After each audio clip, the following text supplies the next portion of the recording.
नमस्कार मित्रांनो, आज आपण जाणून घेणार आहोत डायबिटीस म्हणजेच मधुमेह किंवा शुगर याविषयी माहिती. आपल्या शरीरातील ग्लुकोजचे प्रमाण नियंत्रित करण्यासाठी इन्सुलिन या हार्मोनची गरज असते. जेव्हा शरीर पुरेसे इन्सुलिन तयार करत नाही किंवा तयार झालेली इन्सुलिन योग्य प्रमाणात वापरली जात नाही, त्यावेळेस आपल्या शरीरातील ग्लुकोजची पातळी वाढते आणि आपल्याला मधुमेह होतो. मग मधुमेह होण्याची कारण कोणकोणती ते आपण पाहूया.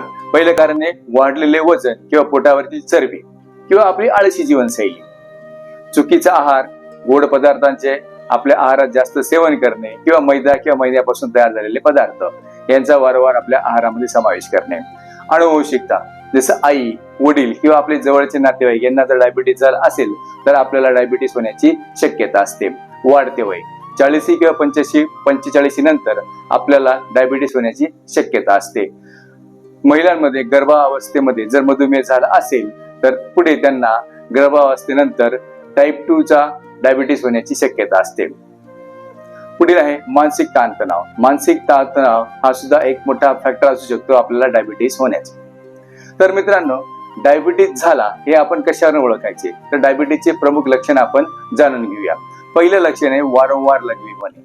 रात्रीच्या वेळेस आपल्याला वारंवार लघवीला उठावं लागत असेल, त्याच्यानंतर सतत तहान व भूक लागली, पाणी पिल्यानंतर सुद्धा आपला घसा कोरडा पडत असेल आणि जेवण आपल्याला वारंवार आपल्याला जेवणाची इच्छा होत असेल तर, त्यानंतर पुन्हा सतत थकवा येणे किंवा अशक्तपणा जर जाणवत असेल तर, त्याचप्रमाणे आपली दृष्टी धूसर होत असेल, आपल्याला अस्पष्ट दिसत असेल तर, किंवा आपल्या पायाला किंवा शरीरावर कुठे जखम झाली असेल आणि ती लवकर भरून येत नसेल, त्याचप्रमाणे हातापायांना मुंग्या येणे आणि कारण नसताना आपले वजन कमी होणे, हे जे लक्षणं आपल्याला दिसायला लागली तर आपल्याला समजून घ्यायचं की आपल्याला डायबिटीसची लक्षणं आहेत. लगेच आपण आपल्या डॉक्टरांच्या सल्ल्यानुसार योग्य ते औषध उपचार घेतले पाहिजेत आणि मी दिलेले ही योगासनांचा जर तुम्ही सराव केला तर तुमचा डायबिटीस नक्कीच कमी होऊ शकतो.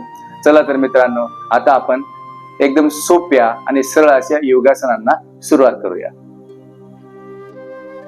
चला तर मित्रांनो, आज आपण आपला डायबिटीस कंट्रोल करण्यासाठी काही प्रभावी योगासने पाहूया. या योगासनांमध्ये पहिलं आसन आहे वज्रासन.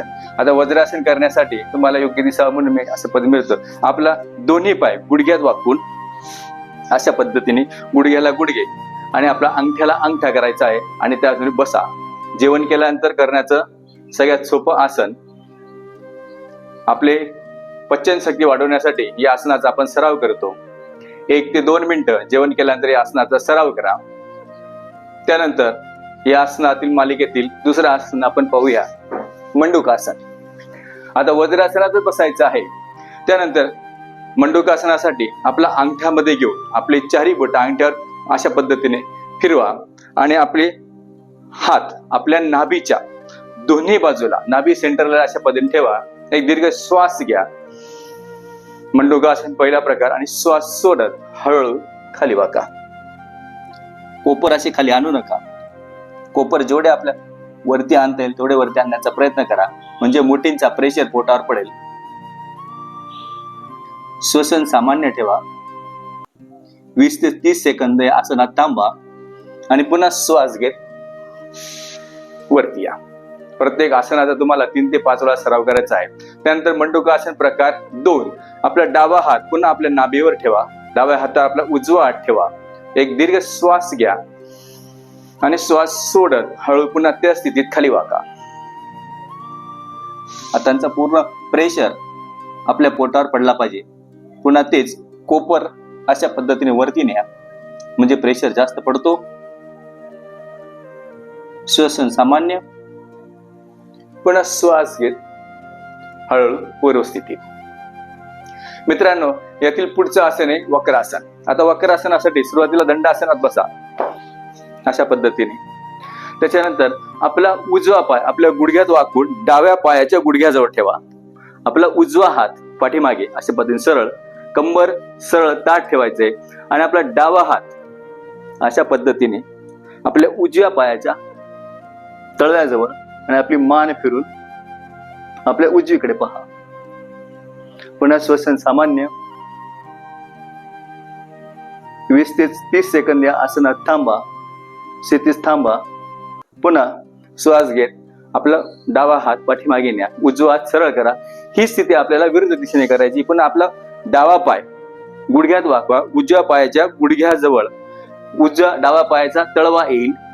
जो हात आपण गुडघा वाकवलेला आहे तोच हात पाठीमागे न्या, उजवा हात अशा पद्धतीने आणि पूर्णपणे मागे वाकून पहा, वळून पहा. 20 ते 30 सेकंद या स्थितीत थांबा. श्वसन सामान्य.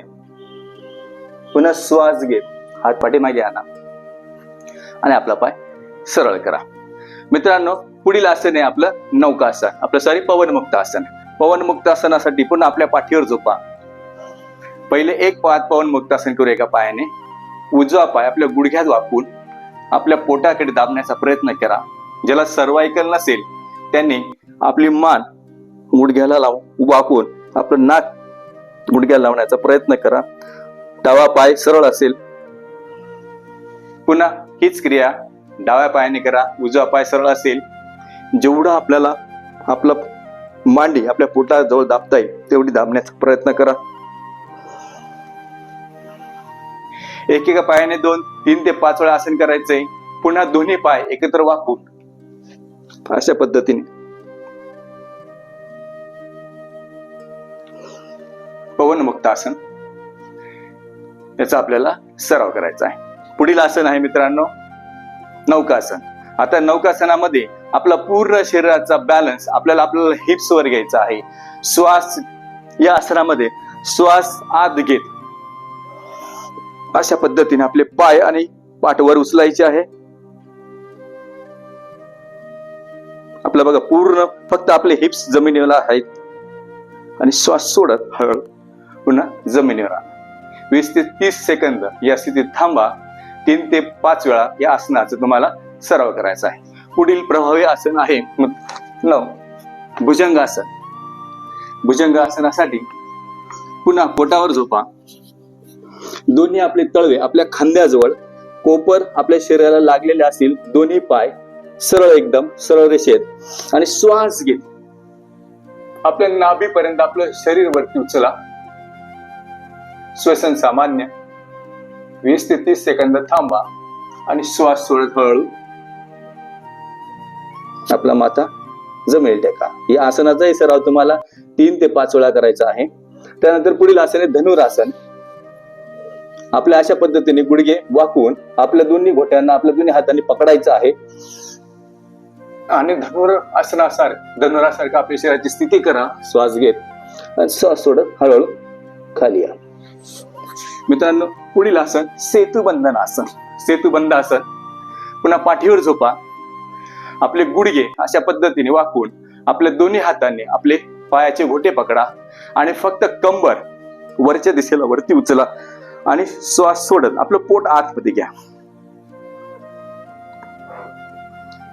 यामुळे पेनक्रियाज ऍक्टिव्ह होता.